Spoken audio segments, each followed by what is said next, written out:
You ask Tiger to solve. This deals with linear equations with one unknown. The final result is x equals -9/5. Let's solve it step by step. Simplify the expression. Expand the parentheses.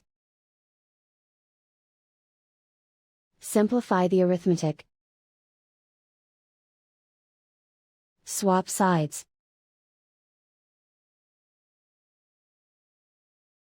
Group all constants on the right side of the equation. Subtract 20 from both sides. Simplify the arithmetic.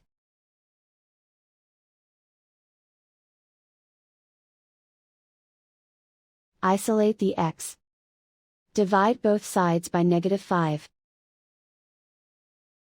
Cancel out the negatives. Simplify the fraction. Move the negative sign from the denominator to the numerator. And so the final result is x equals -9/5.